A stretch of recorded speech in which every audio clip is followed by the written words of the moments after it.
Excuse me, baka may mali lang. Wala po kasing pangalan ko. Mahinang sabi ni Eileen habang hawak ang clutch niya. Nakatayo sa gitna ng mga mesa. Nagkatinginan ng ilang bisita. Wala talaga. Malamig na sagot ng staff. Maya-maya may lumapit na babae. Elegante, kumpiyansa. Dito pala ako.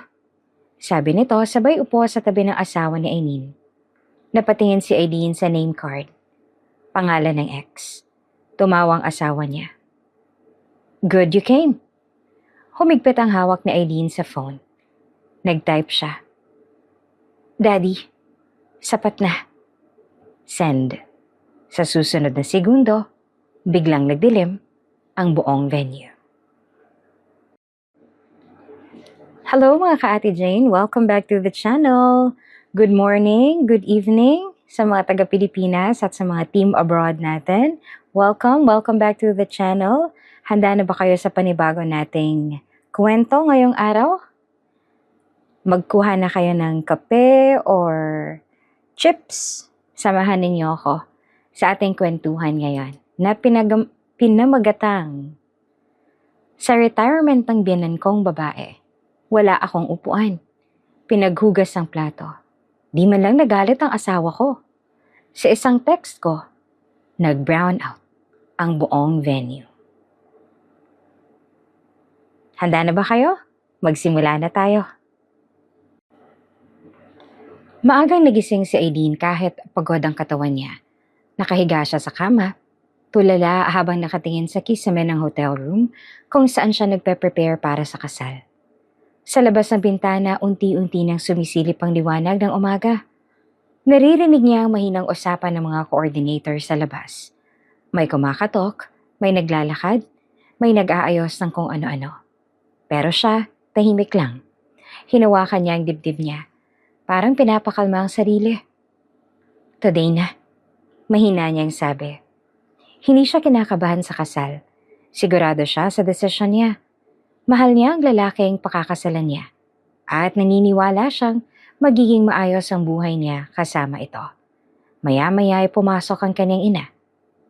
Gising ka na pala, sabi nito na may ngiti. Opo, sagot naman ni Eileen. Umupo sa kama. Lumapit ang kanyang ina at inayos ang buhok niya. Handa ka na ba? Tanong nito. Tumango si Eileen. Ready na po. Hindi na nagtanong pa ang kanyang ina.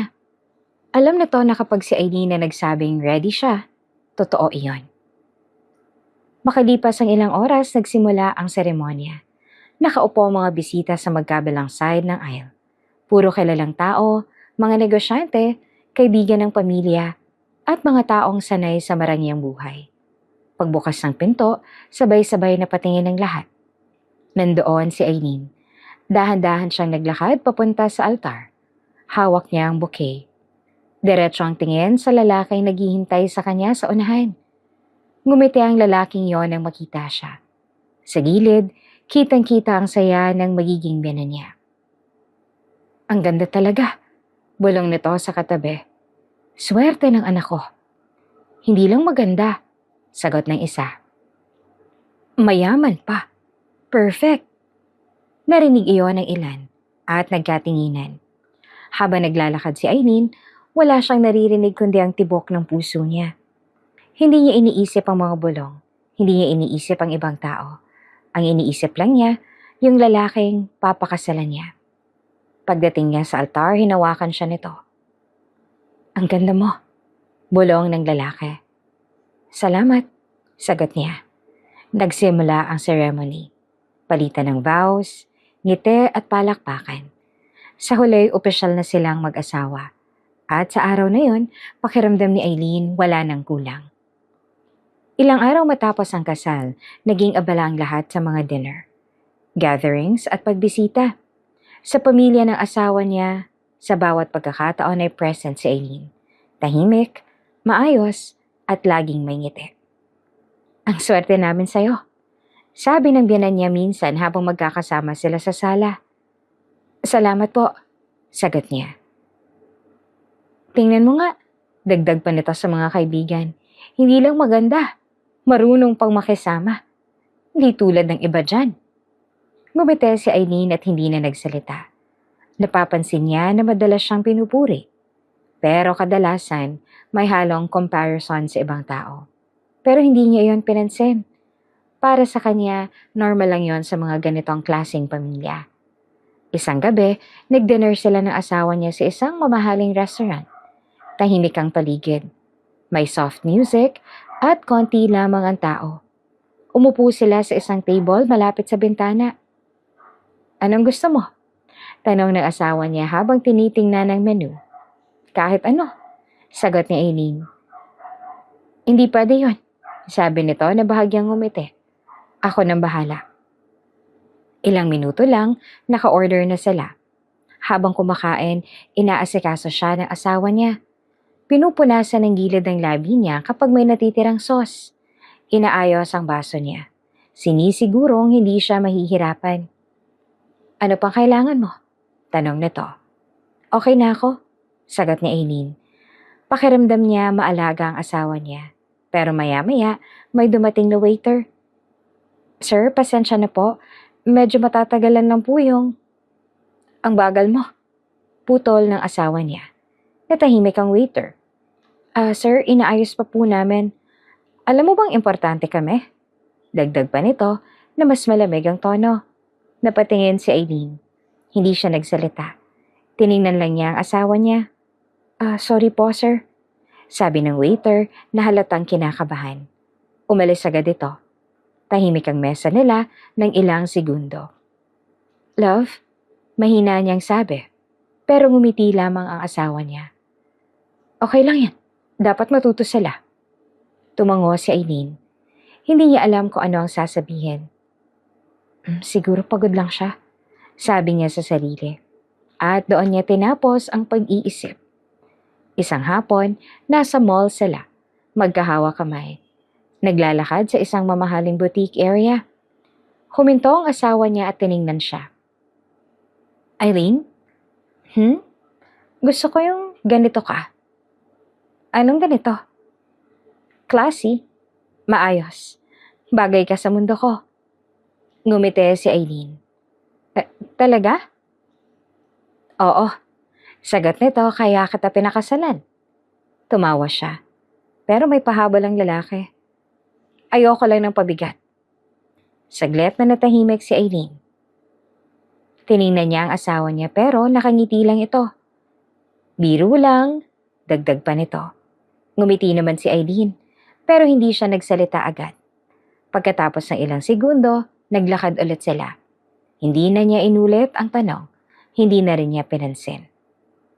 Isang gabi, may family dinner sa bahay ng binan niya. Maraming bisita.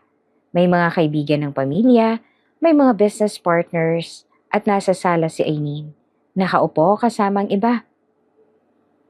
Ito ang malugang ko, sabi ng biyanan niya sa mga bisita. Galing siya sa magandang pamilya. Ngumiti si Aileen. Magandang pagpapalaki. Dagdag pa nito. Tahimik lang si Aileen. Maya-maya tumayo siya. CR lang po, sabi niya. O sige, iha. Sagot naman ng biyanan. Pag-alis niya ay nagbago ang usapan.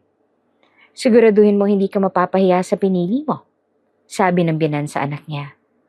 Don't worry, ma, sagot nito. Perfect siya, lalo na sa status nila. Tumango ang biyanan. Aba dapat lang. Pagbalik na Aileen, ngumiti ulit ang biyanan. Aileen, halika dito, sabi nito. Umupo siya ulit, parang walang nangyari. Pero napansin niya, iba ang tingin ng biyanan niya. Hindi na puro saya, parang may sinusukat. Kinagabihan, nasa kwarto si Aileen. Nakaupo siya sa gilid ng kama, hawak ang cellphone niya. Tumunog ito. Daddy, sabi niya na makita ang pangalan. Sinagot niya agad. Hello po? Anak, sagot naman ng ama niya sa kabilang linya. Kamusta ka na? Okay naman po, sagot niya. Sigurado ka? Napatingin si Aileen sa bintana. Opo, mababait po sila dito. Maayos po ang trato nila sa akin. Saglit na natahimik ang ama niya. Tandaan mo anak, hindi lahat ng nakangiti ay totoo. Napakunot ang noo ni Aileen. Daddy naman, sabi niya na may konting inis. Okay naman po sila. Ayaw niyang marinig ang ganitong klaseng paalala. Ayaw niyang isipin na mali ang pinili niya. Alam ko ang sinasabi ko, sagot ng ama niya. Tahimik si Aileen. Hindi niya alam kung bakit pero naiirita siya sa paulit-ulit na paalala ng ama niya. Daddy please, okay ako. Kung ganon, sabi ng ama niya, may hihilingin ako sa'yo. Napahinto si Aileen. Ano po yun? May ilang segundong katahimikan bago sumagot ang ama niya. Pag dumating ang panahon, kailangan mong sundin ang sasabihin ko, kahit na ayaw mo. Natahimik si Aileen. Bakit po? Tanong niya. Hindi ko pa pwedeng sabihin ngayon. Sagot nito. Pero para ito sa iyo. Huminga ng malalim si Aileen. Ayaw niya. Ayaw niyang may ganitong usapan. Pero sa huli, sige po, mahina niyang sagot. Pangako? Tanong ng ama niya. Opo. Pagkababa ng tawag na natili siya nakaupo. Tahimik ang kwarto. Hindi ito ang katahimikang nakakapagpahinga. Ito ang katahimikang parang may kulang. Parang may hindi tama. Pero hindi pa niya kayang pangalanan at kahit hindi niya aminin, may parte sa kanya ang nagsisimulang magtanong. Umaga pa lang sunod-sunod na notification sa cellphone ni Aileen. Nasa sala siya. Nakaupo sa couch. Hawak ang phone habang nagbabasa. Breaking news. Nalugi ang kumpanya ng pamilya de la Cruz. Napakunot ang noo niya. Sinundan pa ng isa. Massive financial loss shocks business world. Daddy, mahina niyang sabi. Nag-scroll siya ulit. May mga messages na rin mula sa mga kakilala niya. Aileen, okay lang ba kayo? Totoo ba to? Nabalitaan ko. Huminga siya ng malalim. Hindi pa siya tumatawag. Parang ayaw muna niyang marinig ang totoong nangyari. Maya-maya, narinig niya ang boses ng biyanan niya mula sa dining area. Anong balita yan? Tanong nito na hawak din ng tablet. Lumapit ang asawa niya. Tingnan mo, ma, sabi nito. Nalugi daw ang pamilya ni Aileen. Tahimik si Aileen. Nakatayo lang siya sa may gilid. Hindi pa lumalapit. Sigurado ba yan? Tanong ng biyanan. Lahat ng site may ganitong balita. Sagot ng asawa niya. Nagkatinginan silang dalawa. Pagkatapos ay sabay silang napatingin kay Aileen. Aileen, tawag ng biyanan. Lumapit siya. Opo, totoo ba to? Diretso nitong tanong. Sandaling natahimik si Aileen. Hindi ko pa po sure, sagot niya. Hindi pa po ako nakakausap kay Daddy. Hindi na ngumiti ang biyanan. Dapat alamin mo kaagad. Malamig nitong sabi. Tumango si Aileen. Kinahapunan, may tumawag sa intercom ng gate. Ma'am, sabi ng guard. May bisita po kayo. Sino? Tanong ng biyanan. Parents po ni Ma'am Aileen. Napatigil si Aileen. Tumayo siya agad.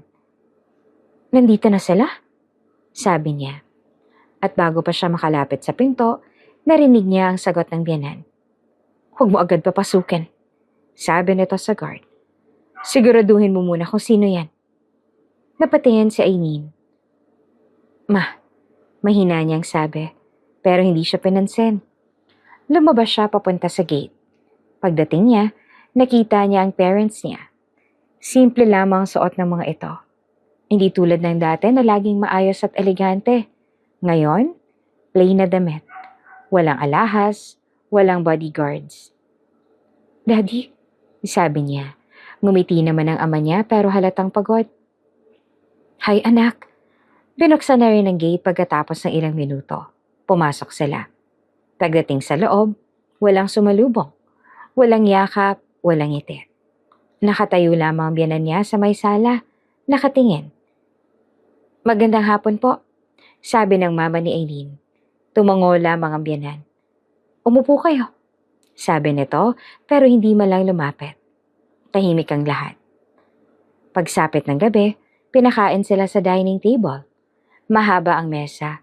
Kompleto ang gamit. Plates, baso, utensils. Pero nang dumating ang pagkain, napansin agad ni Aileen. Hindi ito yung usual na handa sa bahay na yon. Walang mamahaling ulam. Walang espesyal. Tirang pagkain lang. May malamig na sabaw, konting gulay, at isang platong ulam na halatang reheated. Tahimik silang nagsimulang kumain. Narinig lang ang tunog ng kutsara at tinidor. Biglang nagsalita ang biyanan. "Sanay kayo sa marangya," sabi nito habang kumakain. "Kaya niyo pa bang kumain ng ganito?" Napahinto ang mama ni Aileen. Ngumiti ito kahit halatang nahihiya. "Opo, okay lang po." Sumabat naman ang asawa ni Aileen. "Dapat kasi marunong mag-manage ng pera," sabi nito. "Hindi yung puro luho." Napatingin si Aileen sa kanya. Gusto niyang magsalita, pero hindi niya alam kung paano sisimulan. Tahimik lang ang ama niya. Patuloy na kumakain, pero mabagal, walang sumagot. Pagkatapos kumain, nagpunta sila sa sala. Naupo ang lahat. Huminga ng malalim ang ama ni Aileen. "Aileen?" Tawag nito.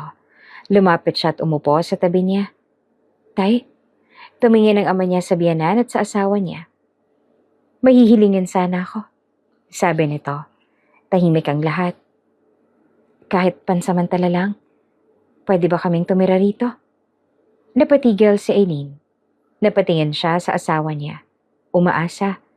Bigla namang tumayo ang asawa niya. Diretso ang tindig, malamig ang mukha. "Hindi ito charity house," sabi nito. "Ayoko ng pabigat sa buhay ko." Parang bumigat ang hangin sa sala. "Anak," mahina niyang sabi. Pero hindi siya pinansin. Sumunod naman ang biyanan. "At lalo namang hindi namin responsibilidad ang pagkakamali ninyo." Dagdag pa nito. Tahimik si Aileen. Nanginginig ang kamay niya sa kandungan niya. Tumingin siya sa asawa niya. Umaasa na magsasalita ito, na babawi, na ipagtatanggol siya. Pero wala. Nakatayo lamang ito na parang walang narinig. Unti-unting yumuko si Aileen. Hindi siya umiyak. Hindi siya nagsalita. Pero sa unang pagkakataon, nararamdaman niya na may nagbago. At hindi na ito babalik sa dati. Maaga nagising si Aileen kahit wala pang alarm. Nakahiga siya sa kama. Nakatingin sa kisame. Naririnig na ang mga labag sa labas ng kwarto. May mga kasambahay na naglilinis. May nag-uusap sa kusina. Dati may kumakatok sa pintuan niya tuwing umaga. "Ma'am, breakfast na po." Ngayon, wala na. Umupo siya sa kama. Hinawi ang kumot. Tsaka dahan-dahang tumayo. Paglabas niya ng kwarto, nadaanan niya ang dining area. Nandoon ang biyanan niya at ang asawa niya. Kumakain. Hindi siya tinawag. Hindi siya inalok. Dumiretso siya sa kusina at doon lang niya nakita ang kasambahay na nagluluto. "Ate, pwede po bang?"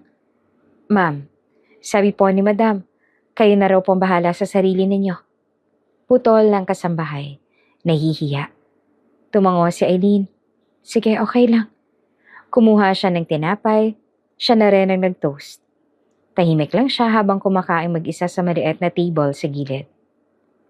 Habang lumilipas ang mga araw, mas nagiging malinaw ang pagbabago. "Aileen, linisin mo yan." "Aileen, pakikuha nga ito." "Aileen, bilisan mo." Wala nang iha. Wala nang ngiti. Wala nang respeto. Isang hapon, may hawak siyang tray ng mga tasa habang naglalakad sa sala. Nandoon ang biyanan niya, kausap ang ilang bisita. "Ayan siya," sabi ng biyanan. "Pakibaba nga dito." Lumapit si Aileen at inalapag ang tray. "Salamat," sabi ng isa sa bisita. Pero ang biyanan niya hindi malang tumingin. "Next time, ayusin mo ang pagdadala. Mukhang hindi ka sanay." Tumango lamang si Aileen. Hindi na siya sumagot. Isang gabi, pababa si Aileen ng hagdan. Narinig niya ang boses ng asawa niya at ng biyanan niya sa sala. Huminto siya. "Buti na lang nalugi sila," sabi ng biyanan. "Exactly," sagot naman ng asawa niya. "Hindi na siya importante. Parang may tumigil sa loob ni Eileen. Hindi siya gumalaw. Kung hindi dahil sa status nila, matagal ko na hindi na natuloy ang sinabi ng asawa niya. Tama lang yan. Ngayon alam na natin kung nasaan siya. Tahimik si Eileen sa may hagdan. Hindi siya bumaba. Hindi siya nagpakita. Pagkatapos ng ilang segundo'y umakyat siya ulit sa kwarto niya. Pagpasok niya, isinara niya ang pinto. Umupo siya sa gilid ng kama. Kinuha niya ang cellphone niya. Nasa contacts ang pangalan ng ama niya. Daddy. Tiningnan niya iyon ng matagal. Parang gusto niyang tumawag. Sabihin ang lahat. Sabihin kung ano ang nangyayari. Pero hindi niya pinindot. Naaalala niya ang sinabi ng kanyang ama. Pag dumating ang panahon, napapikit siya. Huminga ng malalim. Hindi pa. Mahina niyang sabi. Ibinalik niya ang cellphone sa tabi. Kinabukasan, may mga bisita ulit sa bahay. Mga sosyal na kaibigan ng biyanan niya. Maayos ang bihas ni Eileen. Simple pero presentable. Lumabas siya sa sala. Ngumiti siya. Good afternoon po. May ilan na tumango. May ilan na hindi siya pinansin. Eileen, tawag ng biyanan niya at lumapit siya. Ikaw nang bahala sa kusina. Sabi nito. Hindi ka naman bagay sa usapan namin. Napatingin si Eileen sa mga bisita. May mga nagkatinginan. May isang bahagyang ngumiti. Tumango si Eileen. Sige po. Tumalikod siya at dumiretso sa kusina. Habang nasa kusina siya, nag-aayos ng mga plato. Naririnig niya ang tawanan sa sala. May halakhakan, may kwentuhan, may tunog ng baso na nagkikiskisan. Eileen! Sigaw ng biyanan niya mula sa labas. Lumabas siya. Opo, kulang ang dessert. Sabi nito. Bilisan mo naman, huwag kang pabigat. Naramdaman ni Eileen ang tingin ng mga tao sa kanya. Sumabat naman ang asawa niya. Sanay naman siya sa utos, diba? May mahinang tawanan. Hindi siya nagsalita. Ngumiti siya ng konti. Sige po, sabi niya. At bumalik siya sa kusina. Gabi na. Nasa kwarto si Eileen. Nakaupo sa kama. Nakatapat sa kanya ang orasan sa dingding. 10:30 p.m., 11:15 p.m., 12:10 a.m. Hindi pa umuuwi ang asawa niya. Maya-maya, narinig niya ang pinto sa labas. Bumukas, may yabag. Pagkatapos ay may kumatok. Binuksan niya ang pinto. Nandoon ang asawa niya. Amoy pabango at hindi iyon ang pabango niya. Pumasok ito sa kwarto. Hindi siya tiningnan. Hinubad ang coat, inilapag sa upuan. Tumunog ang cellphone nito at may tumatawag. Tiningnan nito ang screen. Pagkatapos ay lumabas ang kwarto para sumagot. Hindi sinasadyang napalapit si Eileen sa pinto. Narinig niya ang boses ng asawa niya. Oo, miss na kita. Parang may kumurot sa dibdib niya. Pagbalik ng asawa niya, nakatayo na siya sa gitna ng kwarto. Sino yon? Tanong niya. Mahina ang boses niya. Diretso ang tingin niya. Suminghal naman ang asawa niya. Huwag kang makialam, sabi nito. Kung ayaw mong mas lalo kang mawala ng silbi dito. Hindi na siya sumagot. Hindi siya gumalaw. Unti-unting bumaba ang kamay niya sa gilid. Tumingin siya sa asawa niya. Pero wala siyang nakita roon. Hindi na yung lalaking pinakasalan niya. Hindi na yung lalaking maalaga sa kanya. Sa unang pagkakataon, naisip niya, wala na siyang lugar dito. Hapon, nasa likod bahay si Eileen. Naglalaban ng mga tablecloth na ginamit sa bisita. Nakatayo siya sa may gripo. Basang-basa ang kamay, habang kinukuskos ang tela. Hindi siya sanay sa ganitong trabaho. Halata sa galaw niya. Pero pilit niyang ginagawa ng maayos. Mula sa loob ng bahay, naririnig niya ang tawanan ng biyanan niya at mga bisita. Ano na kaya nangyari sa pamilya nun? Sabi ng isa. Baka nagtatago na. Sagot ng isa pa. May halong tawa. Hindi na siya tumingin. Tuloy lang sa paglalaba. Biglang nag-vibrate ang cellphone niya sa bulsa. Hinugot niya. Daddy. Saglit siyang napatingin sa paligid. Walang tao. Sinagot niya agad. Mahina ang boses. Hello po. Anak, boses ng ama niya na kalmado pero seryoso. Nasaan ka? Nasa bahay po. Okay lang po ako. Sagot niya. Sigurado ka? Tanong ng ama niya. May naririnig akong balita na, Daddy, please. Putol ni Aileen. Mahina pero nagmamadali. Huwag po muna. Biglang mayabag. Napalingon siya. Papalapit ang biyanan niya. Mabilis niyang ibinaba ang boses. May kausap ka? Tanong ng biyanan na nakataas ang kilay. Napatingin si Aileen sa kanya. Hawak pa rin ang phone. Opo, kaibigan ko po. Tiningnan siya ng biyanan niya mula ulo hanggang paa. Basang damit, may sabon ng kamay. Kaibigan? Ulit nito. May oras ka pang makipagkwentuhan? Hindi sumagot si Aileen. Sa kabilang linya, naririnig pa rin ang boses ng ama niya. Aileen? Anak, sino yan? Biglang kinuha ng biyanan ng phone sa kamay niya. Ano ba? Gulat ni Aileen. Hello?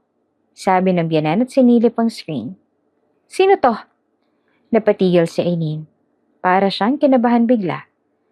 Sa kabilang linya, sumagot naman ang ama niya. Pero nagbago ang tono. Delivery po, ma'am. Confirm lang po ng address. Napatingin si Aileen.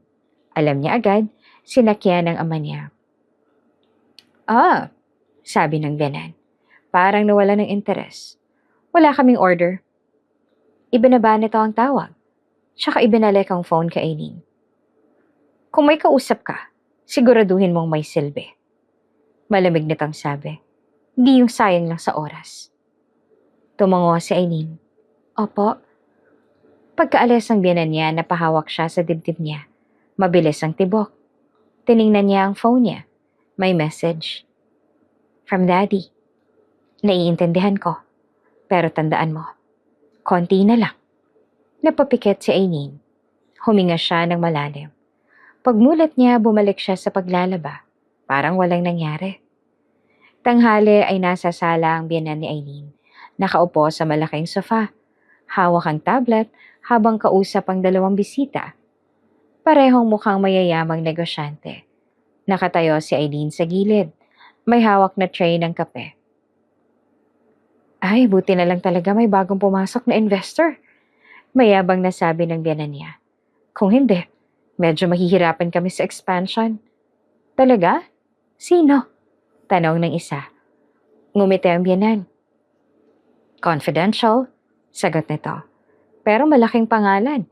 Hindi basta-basta. Tahimik si Aileen. Hindi siya tumingin sa kanila. Pero nakikinig siya. Magaling ka talagang mag-handle ng negosyo. Sabi pa ng isa. Of course, sagot ng biyanan niya. Hindi ako katulad ng iba na umaasa lang sa yaman ng magulang. Saglit siyang napatingin kay Aileen. Ay nako, yung iba dyan, akala mo forever may pera. May mahinang tawa sa paligid. Lumapit si Aileen para ilapag ang tray. Ma'am, kape po. Dito. Putol ng biyanan sabay turo sa mesa. At ayusin mo ha, nakakahiya ka. Dahan-dahang inilapag ni Aileen ang mga tasa. Pero napansin niya, may naka-open na document sa tablet ng biyanan niya. Listahan iyon ng mga investments.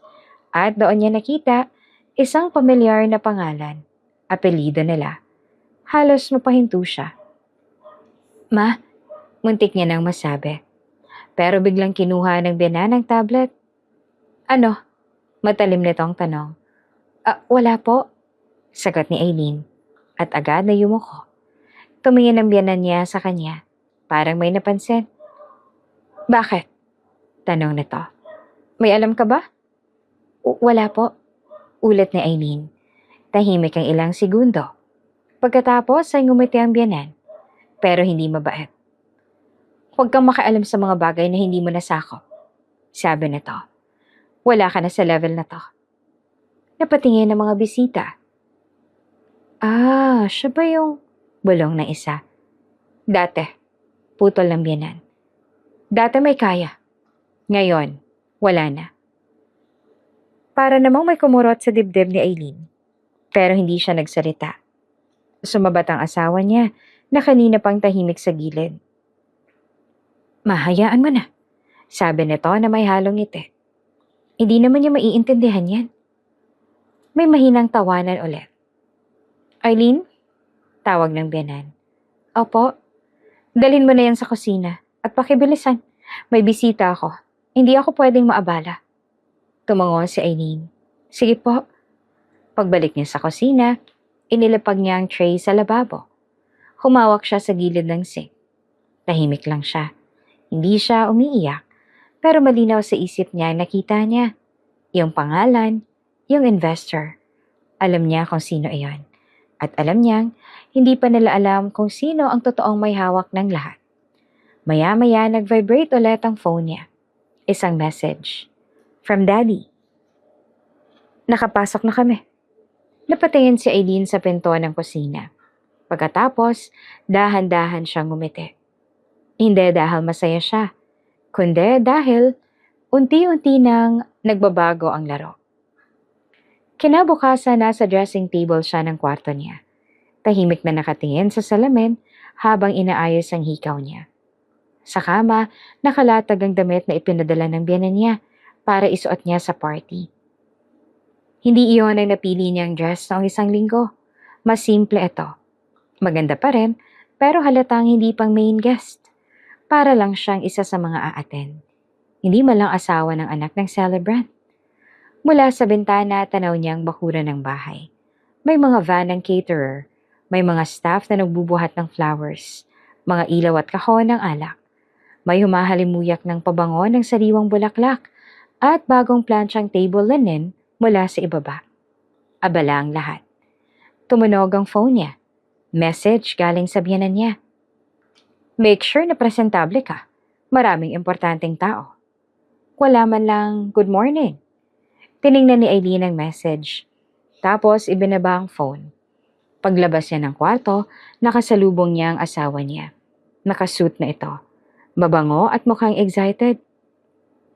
Aalis tayo in 20 minutes. Sabi nito habang inaayos ang cufflinks. Tumango si Eileen. Okay. Hindi siya tiningnan ng maayos. Hindi rin ito napansin na simple lamang ang suot niyang dress. Pagdating nila sa venue, agad bumungad ang haba ng red carpet mula sa entrance hanggang sa lobby. Maliwanag ang ilaw sa labas. May fountain sa gitna. May mga fresh flowers sa magkabilang side. At may violin quartet sa may pinto na tumutugtog habang dumarating ang mga bisita. Sunod-sunod ang dating ng mga mamahaling sasakyan. May mga babaeng nakagown. May mga lalaki naka-black suit.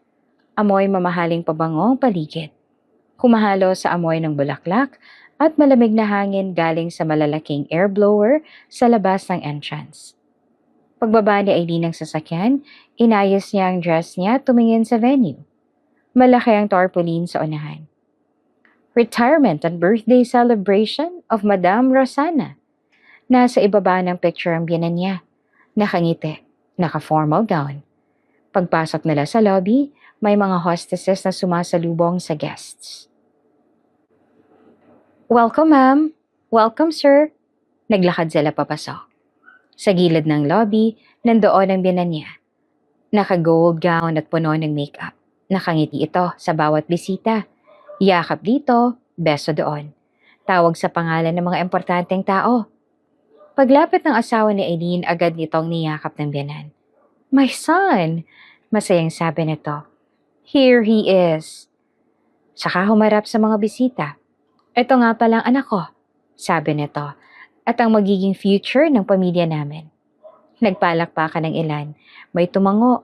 May lumapit para kamayan ng asawa ni Eileen. Nakatayo si Eileen sa tabi nila. Walang pagbanggit sa kanya. Walang, ito ang asawa niya. Walang, ito ang manugang ko. Para lang siyang escort lang na sumabay pagpasok. Tumingin siya sa biyanan niya. Akala niya may susunod na introduction, pero lumingon na ito sa ibang bisita. This way, please. Napatingin si Eileen sa asawa niya. Baka sakaling may sabihin ito. Pero abala na rin itong bumate sa ibang tao. Walang nakaabang na upuan. Pagdating sa main hall, mas lalo siyang napahinto. Napakalaki ng venue. crystal chandeliers, puting floral arrangement, bilog na mesa na may candle sa gitna, at isang mataas na stage sa dulo ng hall. May malaking LED screen sa likod na nagpapakita ng photos ng biyenan niya mula kabataan hanggang sa pagiging businesswoman. Nagsimula nang umupo ang mga bisita. Humawak si Eileen sa maliit niyang clutch at tumingin sa paligid para hanapin ang mesa nila. Bawat table ay may name cards. Lumakad siya mula isang table papunta sa susunod. Hindi niya makita ang pangalan niya. Sa pangalawang ikot sa hall, medyo bumilis na ang tibok ng dibdib niya. Baka mali lang ang basa niya. Baka nasa family table. Doon siya dumiretso. At doon siya napatigil. Sa mahabang table sa unahan, nakita niya ang seat ng asawa niya. Sa kanan nito ay may name card. Hindi pangalan niya ang nakalagay. Pangalan niyon ng ex-girlfriend ng asawa niya. Hindi agad gumalaw si Eileen. Nakatitig lang siya sa maliit na puting card na may gold lettering. Parang may sumikip sa lalamunan niya. Maya-maya may boses na narinig mula sa likod niya. "Excuse me." Lumingon siya at nakita niya isang babaeng naka-dark red gown. Maayos ang buhok at kumpiyansa ang lakad. Ito ang ex. Nakita rin ito ang upuan, tsaka ngumiti. Sa sandaling iyon ay lumapit ang biyenan ni Eileen. "Oh, there you are," masayang sabi nito sa ex. "Kanina pa kitang hinihintay." Hinawakan pa nito ang braso ng babae at dinala sa upuan sa tabi ng asawa ni Eileen. "Dito ka," sabi ng biyenan. Naupo naman ng ex. Sakto naman na dumating ang asawa ni Eileen. Pagkakita nito sa ex, ngumiti agad. "You came?" "Of course," sagot naman ng babae. Naroon pa rin si Eileen at ilang hakbang lang ang layo. Wala ni isa sa kanila nagtanong kung bakit siya nakatayo. Habang inaayos ng biyenan ang likod ng upuan ng ex, yumuko ito at bumulong. "Mas bagay ka talaga dito." Narinig iyon ni Eileen. Diretso, malinaw. Hindi na siya lumapit. Hindi na siya nagsalita. Tahimik siyang tumalikod. Naglakad siya papunta sa may service area ng hall. May mga staff na naglalabas-masok, dala ang trays ng pagkain. Mainit sa kusina. Kumpara sa malamig na hall.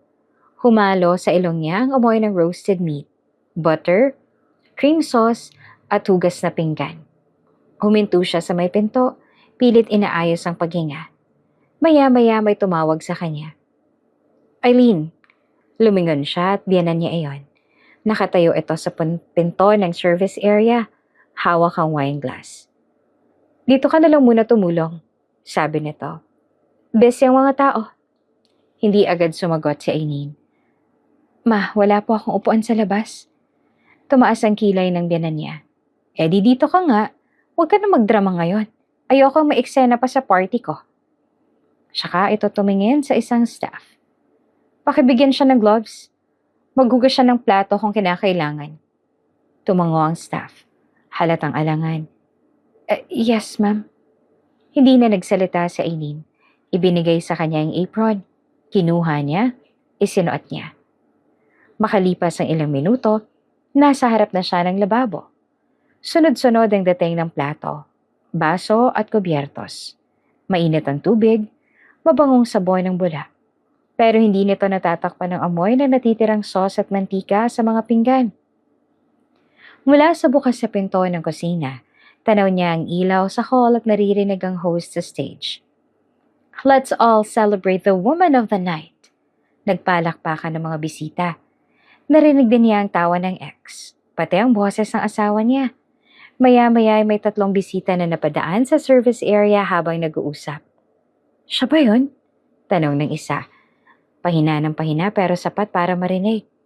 "Oo yata," sagot ng isa pa. "Sayang ano, akala ko mayaman yan."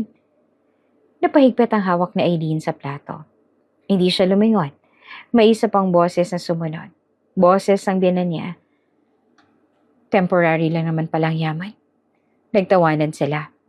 May isang kuntsarang nahulog sa lababo at tumunog ng malakas. Tumigil si Eileen. Tumulo ang tubig sa kamay niya. Basa ang manggas niya. May konting bula sa pulso niya. Doon lang siya napayuko.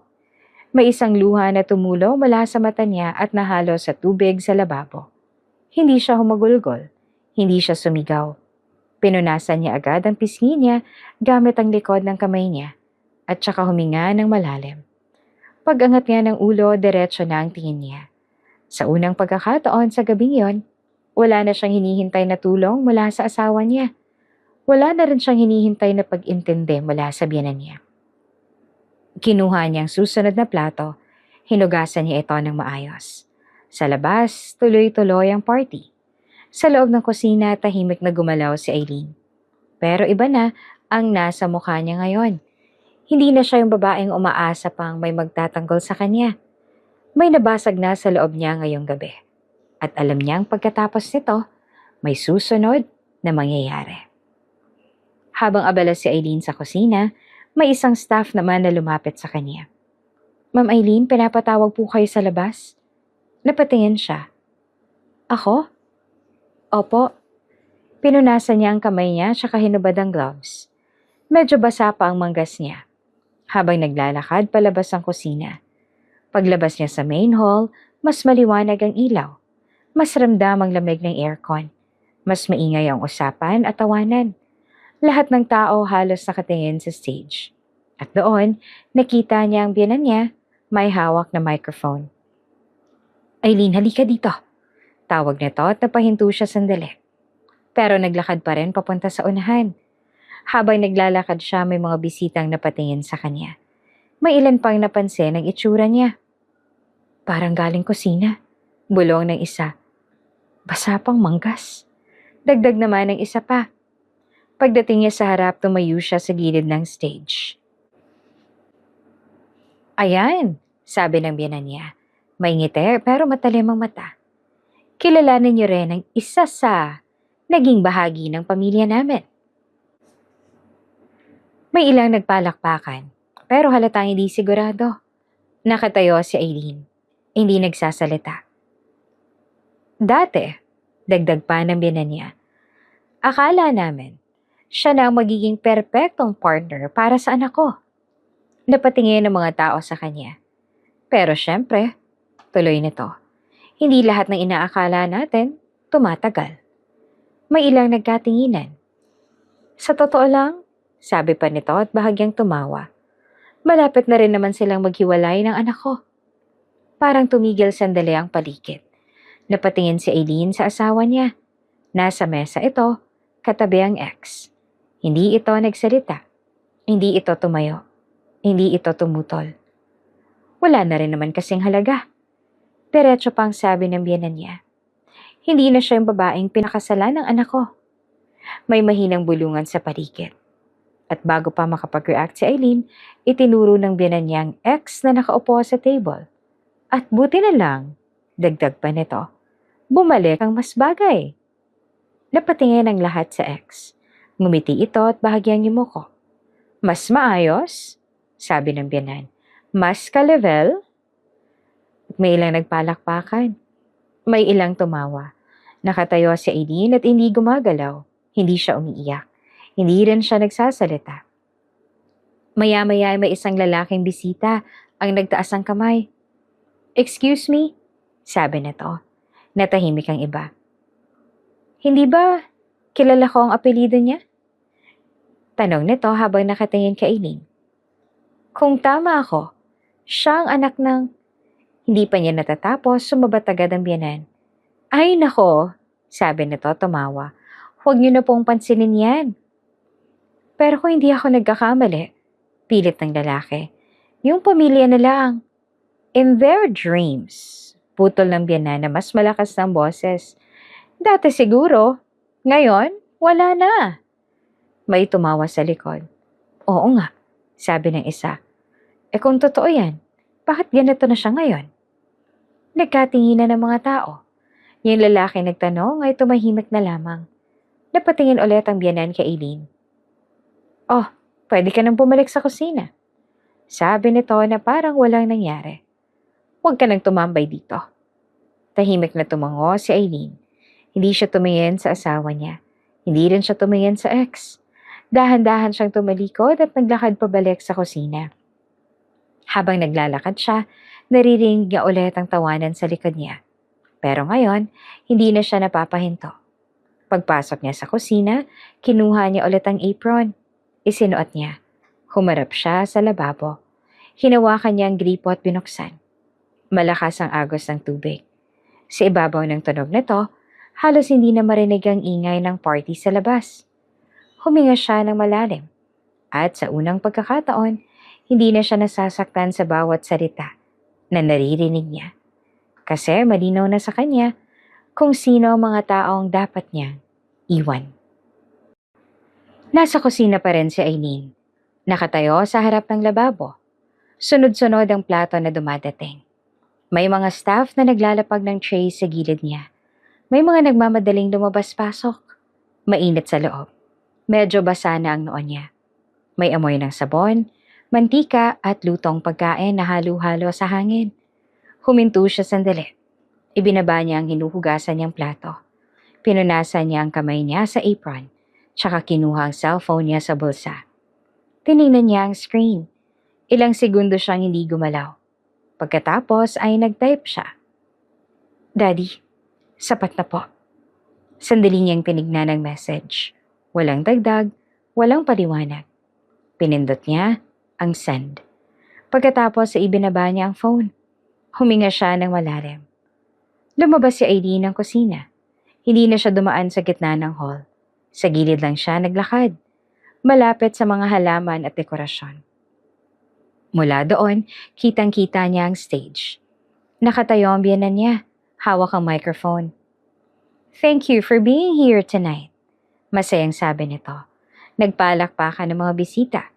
Sa kabilang side, nakita niya ang asawa niya. Nakatayo ito sa tabi ng ex. Magkatabi, nag-uusap, tumatawa. May hawak na wine glass ang asawa niya habang nakatingin sa babae. Hindi man lang siya hinahanap. Hindi man lang siya napapansin. Napatingin si Aileen sa kanila ng ilang segundo. Pagkatapos ay binaling niyang tingin sa biyenan niya.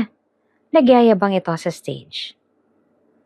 Everything you see tonight, sabi nito, is the result of hard work and smart decisions. May mga tumango, may mga pumalakpak ulit. Tahimik na nakatayo si Aileen sa gilid. Wala nang apron sa katawan niya. Inalis niya na iyon. Nakadress pa rin siya, kahit simple. Sa unang pagkakataon sa gabing yon, tumayo siya ng diretsyo. Hindi na siya nakayuko. Dahan-dahan siyang ngumiti. Hindi dahil masaya siya, kundi dahil napagdesisyonan na niya. Tapos na. Mahina niyang nasabi sa sarili niya. Biglang, patay ang ilaw. Walang warning, walang kahit anong senyales. Isang segundong maliwanag. Sa susunod, madilim na ang buong venue. May sumigaw. Anong nangyari? Napatigil ang music. Nawala ang ilaw sa stage. Tumigil ang aircon. Biglang uminit ang hangin sa loob ng hall. Narinig ang mga upuan na gumagalaw. Mga baso na tumutunog at mga taong nagkakagulo. Wait! Sigaw ng host, pero hindi na siya marinig na maayos. Ano to? Boses ng biyenan ni Aileen. Nakita siya ni Aileen kahit madilim. Nasa stage pa rin, pero hindi na sigurado ang galaw. Fix this! Sigaw nito. Ayusin niyo to, nakakahiya. May isang staff na lumapit. May hawak na flashlight. Ma'am, sabi nito na halatang kinakabahan. Chinecheck na po namin. Anong chinecheck? Putol ng biyenan. Ang daming bisita. Mga importanteng tao ang nandirito. Sa paligid ay may mga bisita na nagbubulungan. Brownout ba to? Backup generator? Bakit wala? May ilang naglalabas ng phone para gamitin ang flashlight. Unti-unting lumiwanag ang paligid dahil sa mga ilaw ng cellphone. Nakita ni Aileen ang mukha ng asawa niya. Hindi na ito nakangiti. Tumingin ito sa paligid. Halatang naguguluhan. Nawala ang kumpiyansa sa itsura niya. Sa stage, muli, sumigaw ang biyenan. Someone, explain this to me. Lumapit ulit ang staff. Ma'am, buong area po, wala talagang kuryente. Napatigil ang biyenan niya. Ano? Hindi lang po dito sa venue, Pati sa paligid wala pong power.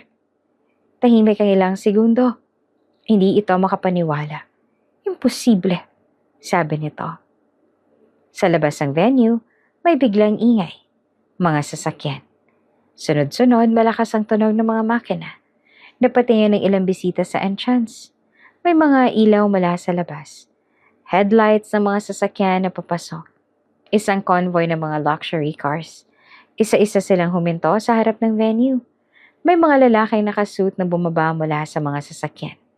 Maayos, diretso lang ang tindig. Parang may inaasahang mangyayari. Napatingin si Aileen sa pinto. Hindi siya gumalaw. Alam niya, dumating na. Maya-maya'y bumukas ang malaking pinto ng venue. Pumasok ang malamig na hangin mula sa labas. Kasabay nito, pumasok ang isang lalaki. Diretso ang lakad, naka-dark suit. Kalma ang muka. Hindi siya nagmamadali, pero lahat ng mata napunta sa kanya. Huminto siya sa gitna ng hall. Tiningnan ang paligid. Pagkatapos, diretso siyang tumingin kay Aileen. Anak, mahina lang ang boses niya pero malinaw. Napatigil ang lahat. Napatingin ang biyanan. Who is that? Tanong nito. Walang sumagot. Lumakad ang lalaki papunta kay Aileen. Hindi siya nagtanong. Hindi siya nag-alanlangan. Pagdating niya sa harap ni Aileen, tiningnan niya ito. Okay ka lang? Tanong niya. Tumango si Aileen. Opo. Lumipat ang tingin ng lalaki sa paligid. Sa mga bisita, sa biyanan, sa asawa, sa ex. Pagkatapos ay nagsalita siya. Kami, ang may-ari ng electric company ng bansang to. Tahimik ang buong hall. Walang gumalaw, walang nagsasalita. Parang sabay-sabay nag-process ang lahat. Unti-unting nagbago ang mukha ng biyanan. Hindi na galit, hindi na confident. Parang hindi sigurado. Ano? Ibig mong sabihin? Tanong nito. Hindi agad sumagot ang lalaki. Tumingin muna siya kay Aileen. Pagkatapos, siya ulit sa kanila. At ngayon, dagdag niya, kami ang nagdesisyon kung kailan mawawala at babalik ang ilaw. Sa likod ay may isa sa mga kasama niyang bahagyang tumango.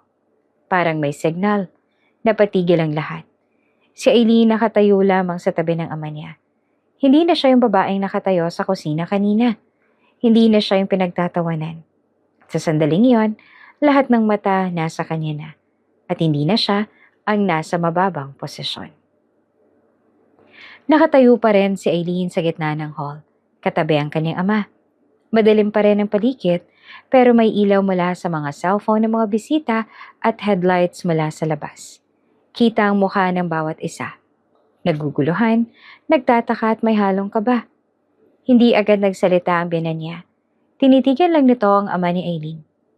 Anong ibig mo sabihin? Tanong nito ulit. Mas mababa na ang boses. Humakbang ang ama ni Aileen ng konti palapit sa gitna. May isa sa mga kasamahan niyang lumapit at inabot sa kanya ang isang envelope. Binuksan niya iyon. Hindi kami nalugi. Diretsong sabi niya. Parang may sumabog sa loob ng hall. Hindi dahil sa ingay, kundi dahil sa reaksyon ng mga tao. Ano? Bulong ng isa sa mga bisita. Imposible, sabi ng isa pa. Tinignan ng biyanan si Aileen. Hindi. Totoo ba yan? Tanong nito. Hindi sumagot si Aileen. Nakatingin lang siya sa harap. Nagpatuloy ang ama niya. Lahat ng balita na kumalat. Plano namin yon. Tahimik ang paligid. Test, dagdag pa niya. Para makita kung paano ninyong tratuhin ang anak ko kapag nawala ang status niya. May ilang bisita na napatingin kay Aileen. May ilan na nag-iba ang ekspresyon. Yung iba, parang biglang nahiya. Mula sa likod, may staff na nag-on ng emergency lights. Mahina ang ilaw pero sapat para makita ang mga mukha ng bawat isa. Sa kamay ng ama ni Aileen, inilabas niya ang ilang dokumento. Alam niyo ba kung bakit mabilis ang pag-angat ng negosyo ninyo nitong nakaraang taon? Tanong niya. Walang sumagot. Ipinakita niya ang isang papel. Investments, sabi niya.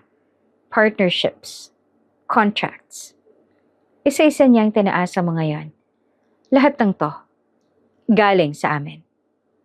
Parang unti-unting nag-connect ang lahat sa isipan ng biyanan. Napaatras ito ng isang hakbang. Hindi, hindi pwedeng. Tingnan mo, sabi ng ama ni Eileen. Inabot ang dokumento sa kanya. Tinanggap naman niyon ang biyanan. Nanginginig ang kamay.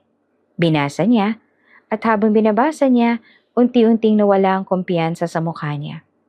Hindi, mahina niyang sabi. Lahat ng pag-angat ninyo, dagdag ng ama ni Eileen, kami ang pundasyon. Napatingin ang asawa ni Eileen sa mga papel. Tiningnan, nanlaki ang mata niya. Ma, sabi niya at hindi naman agad sumagot ang biyanan. Nakatitig lang ito sa dokumento. Maya-maya'y lumapit ang biyanan kay Eileen. Hindi na ito tulad kanina na mataas ang ulo at mayabang. Ngayon, mabagal ang lakad nito. Halos hindi makatingin ng diretso. Eileen, tawag nito, tumingin si Eileen sa kanya. Unang beses ulit na nagkatapat ang mata nila ng ganoon. Eileen, hindi namin alam. Sabi ng biyanan na nanginginig ang boses. Kung alam lang namin, hindi niya na natuloy. Hindi niyo ako pinakinggan. Putol ni Eileen at diretso ang boses niya. Kalmado pero malinaw. Pinili niyo ako maliitin. Napatigil ang biyanan. Walang maisagot, hindi siya makatingin. Unti-unting napaluha. Hindi namin sinasadya. Mahina nitong sabi. Hindi na sumagot si Eileen. Hindi na siya nagtanong. Wala na siyang gustong marinig. Sa labas narinig ang pubukas ng isa pang sasakyan. Isang itim na luxury car ang huminto sa harap ng entrance. May driver na bumaba at binuksan ng pinto sa likod. Lumapit ang ama ni Eileen sa kanya. Tara na. Sabi nito, tumingin si Eileen sa paligid. Sa mga bisita. Sa biyanan niya. Sa asawa niya. Sa ex na tahimik na lang sa gilid. Maya-maya biglang lumapit ang asawa niya. Eileen, sabi nito. Hindi siya agad lumapit. Please, hindi namin alam, pwede pa nating ayusin to. Hindi naman sumagot si Eileen. Babalik tayo sa dati, we can fix this. Tiningnan niya ito. Matagal at para bang sinusukat kung may natira pa. Wala. Hindi na siya lumapit. Hindi na siya ngumiti. Hindi ko kailangan ng upuan sa bahay ninyo. Sabi niya ng diretso. Dahil hindi na ako babalik. Napatigil ang asawa niya. Parang hindi nito inaasahan. Biglang lumuhod ito. Eileen, please. Napatingin ng mga tao. May bulungan. Maya-maya ay lumuhod din ang biyanan.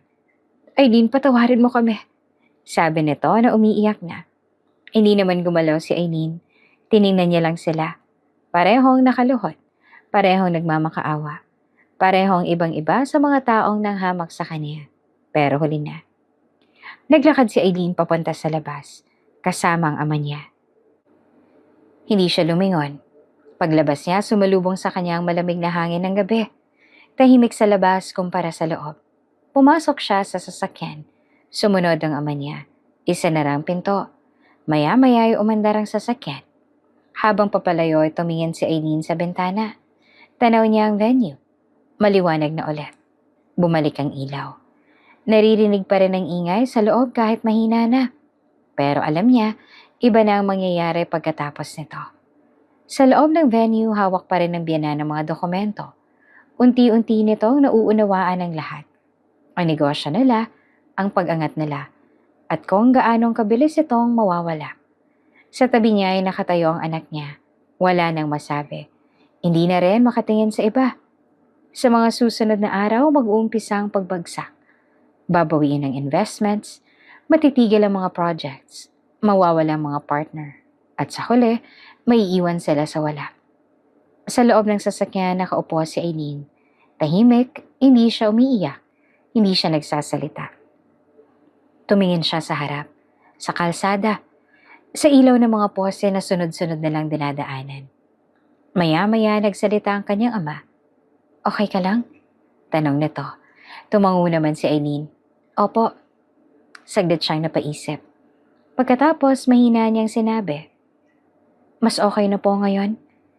Hindi na siya bumalik. Hindi na siya nagtanong. Hindi na siya nagduda. Sa pagkakataong ito, siya nang pumili para sa sarili niya. At sa likod niya, Kahit na maliwanag ang ilaw sa venue, alam niyang sa buhay nang iniwan niya, hindi na iyan babalik sa dati. At dito na nga po nagtatapos ang ating kwento ngayong gabi. Mga ka-Ate Jane, ang aking realization from this story is medyo cruel lang talaga ang mundo. Masaklap kasi hindi talaga natin maiwasan na may mga tao na magbabase sa kung magkano ang pera mo ang magiging trato nila sa'yo. Mas maayos, mas maganda ang pagtrato sa'yo kung mayaman ka o may pera ka. At sa kasamaang palad, kung ikaw ay medyo kapos at hindi pinalad sa buhay, ay opposite naman yung pagtrato sa'yo. Very unfortunate. Eye-opening sa lahat na regardless sa status ng buhay ng mga taong nakapaligid sa atin, we should give them equal respect. Ikaw, ka-Ate Jane, ano naman ang na-realize mo or natutunan mo from our kwento-kwento today? Thank you sa pagsama sa akin ngayong gabi. Have a good evening, everyone. Until next time, God bless. Bye-bye. Thank you.